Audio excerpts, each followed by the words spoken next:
Once again, good morning to all of you. This is Kundan Misha before you. It's a third session of chemistry, and the chapter is chemical reactions and equation. Today, we will learn types of chemical reactions and their equations. Let's start the topic. Chemical reactions, types of chemical reactions. The topic is types of chemical reactions. रासायनिक अभिक्रिया के प्रकार के बारे में आज हम लोग पढ़ेंगे। रासायनिक अभिक्रिया के मुख्य प्रकार कौन कौन हैं उसका चर्चा कर रहे हैं हम लोग। सबसे पहले चर्चा करते हैं रासायनिक अभिक्रिया के जो प्रकार हैं उसे हम लोग संयोजन अभिक्रिया या संश्लेषण अभिक्रिया के नाम से जानते हैं। कॉम्बिनेशन या सिंथेसिस रिएक्शन, संयोजन या संश्लेषण अभिक्रिया। दूसरा डीकम्पोजिशन रिएक्शन। अपघटन, संयोजन कॉम्बिनेशन एंड अपघटन इट मीन्स डीकम्पोजिशन। तीसरा संयोजन अभिक्रिया, अपघटन अभिक्रिया जिसे हम वियोजन अभिक्रिया के नाम से भी जानते हैं। और तीसरी जब हम चर्चा करें तो इलेक्ट्रॉनिक या इलेक्ट्रिक रिएक्शन, वैद्युत अपघटन, इलेक्ट्रॉनिक डिकम्पोजिशन रिएक्शन हम इसे लिख सकते हैं। इलेक्ट्रॉनिक डिकम्पोजिशन यानी वैद्युत अपघटन, electronic decomposition reaction. Fourth single displacement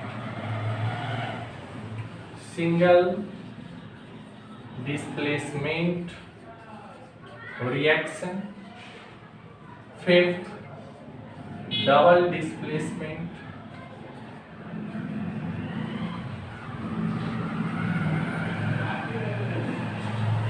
reaction. 6 precipitation reaction, precipitation जिसे हम लोग हिंदी में अवक्षेपण अभिक्रिया के नाम से भी जानते हैं। Next neutralization reaction, neutralization reaction. Number 8 precipitation, neutralization and photo से नाम याद आ रहा होगा हम लोग को, रासायनिक यानी कि प्रकाश रासायनिक, जो हम लोग बायो के टॉपिक में भी पढ़े थे। फोटो केमिकल रिएक्शन जो प्रकाश की उपस्थिति में होती है। And number 9 is oxidation reduction reaction. ये टाइप्स ऑफ केमिकल रिएक्शन कुल 9 प्रकार के हैं। इस 9 प्रकार में जो सबसे पहला दिया गया है उसका चर्चा किया गया है कॉम्बिनेशन। कॉम्बिनेशन से स्पष्ट है यानी जब कंबाइन किया जाता है, जब कोई भी एटम, कोई भी एलिमेंट, जब इसका डिफिनेशन पूछा जाए कि कॉम्बिनेशन रिएक्शन किसे कहते हैं या सिंथेसिस रिएक्शन किसे कहते हैं, संयोजन अभिक्रिया या संश्लेषण अभिक्रिया किसे कहते हैं, जब कोई तत्व या यौगिक आपस में संयोग करके एक नए भिन्न गुण वाले पदार्थ का निर्माण करते हैं उसे संयोजन या संश्लेषण अभिक्रिया के नाम से जानते हैं। हिंदी में इसे कहते हैं संयोजन या संश्लेषण अभिक्रिया। यानी इसमें नए पदार्थों का निर्माण तब होता है जब एक या एक से अधिक तत्व या यौगिक आपस में संयोग करते हैं। जैसे हम एक चर्चा कर रहे हैं C+O2, ये हो गया CO2। इसमें एक अलग अलग तत्व हैं, ये मिलकर के एक नए यौगिक का निर्माण करते हैं। उसी प्रकार से हम इसमें एक और एग्जांपल ले सकते हैं Mg+O2।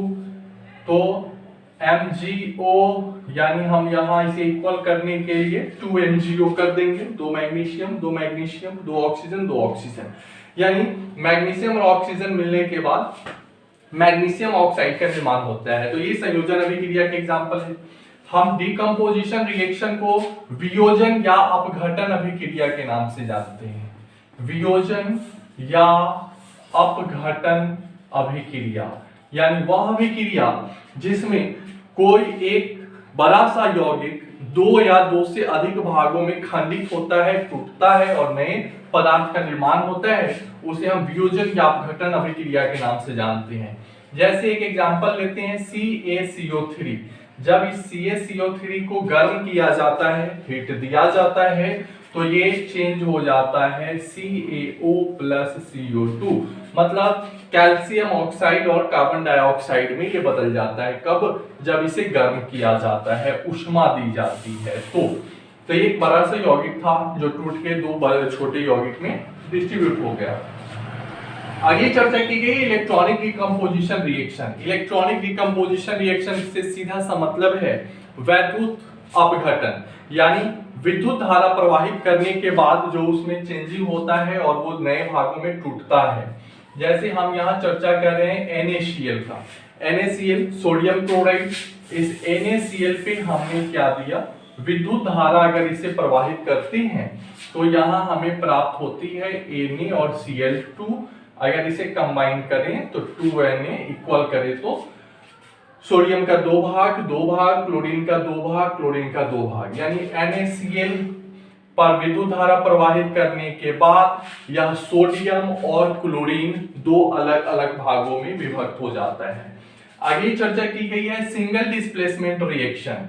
सिंगल डिस्प्लेसमेंट को हिंदी में बोलते हैं एकल विस्थापन अभिक्रिया, यानी वह अभिक्रिया जिसमें कोई तत्व या यौगिक का कोई एक एलिमेंट दूसरे एलिमेंट के साथ या दूसरे यौगिक के साथ अटैच होता है और नए यौगिक का निर्माण हो पाता है, उसे हम एकल विस्थापन यानी सिंगल डिस्प्लेसमेंट रिएक्शन के नाम से जानते हैं।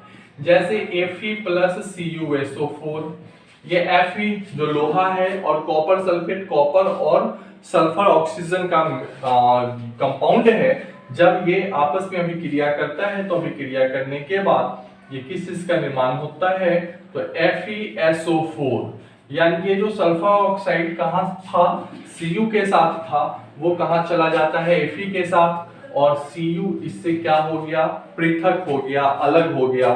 तो ये एकल विस्थापन, चूंकि कोई एक भाग इसका दूसरे के साथ जुड़ता है और नए यौगिक का निर्माण होता है। इसी प्रकार से डबल डिस्प्लेसमेंट, जिसे हम लोग हिंदी में उभय विस्थापन के नाम से जानते हैं। उभय विस्थापन याद आ रहा होगा, उभयचर, बायोलॉजी का भाषा, जो दोनों जगह सरवाइव कर सकता है, यानी 2 की चर्चा की गई है उभय, जिसमें दोनों स्थिति, दोनों में हेर फेर, दोनों यौगिक का एक तत्व दूसरे में और दूसरे का पहले में जब अटैच होता है और नए यौगिक का या तत्व का निर्माण करता है, उसे हम डबल डिस्प्लेसमेंट रिएक्शन के नाम से जानते हैं। जैसे एक एग्जांपल लेते हैं Fe प्लस H2SO4, लोहा है और ये सल्फ्यूरिक अम्ल है, जब ये आपस में अभिक्रिया करते हैं तो फिर क्या होता है,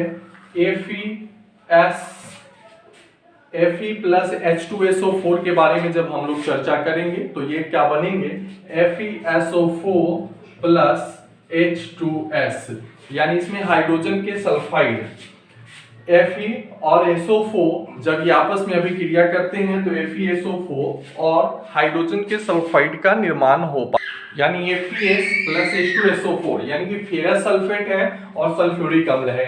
तो फेरस सल्फेट और सल्फ्यूरिक अम्ल जब हम ये आपस में अभिक्रिया हो रहा है तो Fe के साथ जो S है, ये S निकल करके हाइड्रोजन के साथ अटैच हो जा रहा है और इसका जो SO4 है वो Fe के साथ अटैच हो रहा है। मतलब दोनों के एक एक एलिमेंट आपस में अदल बदल कर नए यौगिक का निर्माण कर पा रहे हैं। यहाँ जो H2S है ये हाइड्रोजन सल्फाइड है जो गैस के रूप में निष्कासित होती है। आगे जो चर्चा की गई है वो है प्रीसिपिटेशन रिएक्शन। प्रीसिपिटेशन को हम लोग कहते हैं अवक्षेपण अभिक्रिया। अवक्षेपण से स्पष्ट नजर आ रहा है कि कोई अवक्षेप की प्राप्ति होती है, कि वह रिएक्शन जिसमें अवक्षेप बनता है। अवक्षेप जो सॉलिड अवस्था में होती है, किसी यौगिक का अगर निर्माण होता है तो उसमें वो सॉलिड अवस्था में नीचे तली में बैठ जाते हैं। जैसे इसके एग्जांपल को हम देखें, NaCl प्लस AgNO3। तो NaCl और AgNO3, तो हम यहां देख रहे हैं कि ये सोडियम क्लोराइड और सिल्वर नाइट्रेट, ये जब आपस में अभिक्रिया करते हैं तो यहाँ निर्माण हो रहा है AgCl का। ये जो AgCl है ये ठोस अवस्था में पेंदी में बैठ जाना, यानी कि अवक्षेप के रूप में बन जाना, और NaNO3 ये सोडियम नाइट्रेट अलग हो जाना। यानी इसमें जो अवक्षेप के रूप में जो प्राप्ति हो रही है वो किस चीज की हो रही है? AgCl की। एरो का साइन नीचे दिखाने का मतलब है कि उसकी तली में, किसी भी पात्र कंटेनर की तली में जब ये अभिक्रिया कराई जाती है तो उसकी तली में, बॉटम में ये बैठते हैं, इसीलिए इसे अवक्षेपण अभिक्रिया के नाम से जाना जाता है। अगला है न्यूट्रलाइजेशन रिएक्शन, जिसे हम लोग उदासीनीकरण अभिक्रिया के नाम से जानते हैं। उदासीनीकरण, इसके बारे में हम लोग अगले चैप्टर में भी, जब हम लोग एसिड बेस के बारे में चर्चा करेंगे, उसमें भी चर्चा किया गया है इसका। उदासीनीकरण अभिक्रिया वह अभिक्रिया होती है जिसमें कोई अम्ल भस्म से अभिक्रिया करके जल और लवण का निर्माण करता है। लवण इट मींस सॉल्ट और जल इट मींस H2O का निर्माण करता है। तो उदासीनीकरण अभिक्रिया में जब हम अम्ल और भस्म को आपस में अभिक्रिया कराते हैं तो HCl ये हाइड्रोजन क्लोराइड या हाइड्रोक्लोरिक अम्ल, HCl और HCl के साथ जब हम यहाँ क्या डाल रहे हैं, एक भस्म डाल रहे हैं NaOH, तो ये किस चीज का निर्माण हो रहा है? NaCl plus H2O। NaCl हम देख पा रहे हैं यहाँ क्या है? लवण है, जिसे साधारण नमक के नाम से भी जानते हैं, और H2O यहाँ क्या है? जल। तो हम लोगों ने देखा न्यूट्रलाइजेशन रिएक्शन वह अभिक्रिया जिसमें कोई अम्ल भस्म से अभिक्रिया करने के बाद लवण और जल के रूप में बदल जाता है, इसे हम उदासीनीकरण अभिक्रिया के नाम से जानते हैं। अब चर्चा की गई है फोटोकेमिकल रिएक्शन। फोटोकेमिकल रिएक्शन को हम लोग हिंदी में बोलते हैं प्रकाश रासायनिक अभिक्रिया। प्रकाश रासायनिक अभिक्रिया, इसके नाम से ही स्पष्ट हो रहा है कि प्रकाश की उपस्थिति में जो अभिक्रिया हो उसे हम प्रकाश रासायनिक अभिक्रिया के नाम से जानते हैं। जैसे अगर इसमें हम लोग चर्चा करें प्रकाश रासायनिक अभिक्रिया में, तो 6CO2 प्लस 12H2O, ये एग्जांपल हम लोग ले रहे हैं फोटोसिंथेसिस का, यानी प्रकाश संश्लेषण का। 6CO2 प्लस 12H2O, यहाँ सनलाइट और उसके नीचे क्लोरोफिल की उपस्थिति में जब ये अभिक्रिया होती है तो C6H12O6, जिसे हम ग्लूकोज या कार्बोहाइड्रेट के नाम से जानते हैं, प्लस 6O2 प्लस 6H2O, यानी कार्बन डाइऑक्साइड और जल की जब आपस में अभिक्रिया होती है, कब? सूर्य प्रकाश की उपस्थिति में। तो ये सूर्य प्रकाश, क्लोरोफिल, दोनों, चूंकि क्लोरोफिल पौधे की पत्ती में उपस्थित होते हैं, तो ये किस चीज में बदल जाती है? C6H12O6, जिसे पौधे का मुख्य भोजन कहा जाता है, या इसे हम ग्लूकोज के नाम से भी जानते हैं, या इसे हम कार्बोहाइड्रेट भी कहते हैं, और फिर हमें ऑक्सीजन और जल की प्राप्ति होती है। तो वह रासायनिक अभिक्रिया जो प्रकाश की उपस्थिति में संभव होती है उसे हम फोटोकेमिकल रिएक्शन के नाम से जानते हैं, प्रकाश रासायनिक अभिक्रिया के नाम से जानते हैं। जो अगला है oxidation and reduction. Oxidation reduction को हम लोग ऑक्सीकरण और अवकरण अभिक्रिया कहते हैं। ये कई बार एग्जाम में पूछा जा चुका है, इसलिए इसका एक जो पॉइंट यहां से निकल पा रहा है, वन लाइनर क्वेश्चन जो इससे बनते हैं, ऑक्सीडेशन और रिडक्शन को अन्य किस नाम से जाना जाता है? तो आपको ध्यान रखना है, ऑक्सीडेशन और रिडक्शन को हम लोग रेडॉक्स रिएक्शन के नाम से जानते हैं, या रेडॉक्स रिएक्शन कहा जाता है। REDOX, रेडॉक्स रिएक्शन किसे कहा जाता है? तो ऑक्सीकरण अवकरण अभिक्रिया को। अब चर्चा हो रही है ऑक्सीकरण क्या है, तो किसी भी तत्व से अगर ऑक्सीजन का संयोग हो रहा है, ऑक्सीजन अगर उसमें मिल पा रहा है, तो वो हो जाएगा ऑक्सीकरण। या किसी भी तत्व या यौगिक से, अगर यौगिक से हाइड्रोजन का निष्कासन हो रहा है, हाइड्रोजन को निकाला जा रहा है, तो वो हो जाएगा ऑक्सीकरण।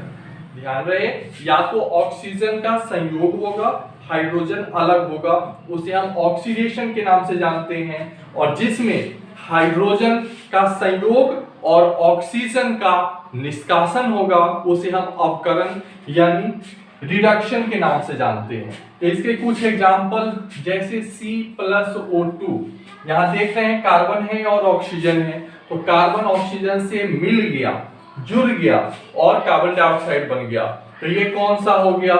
ऑक्सीकरण हो गया।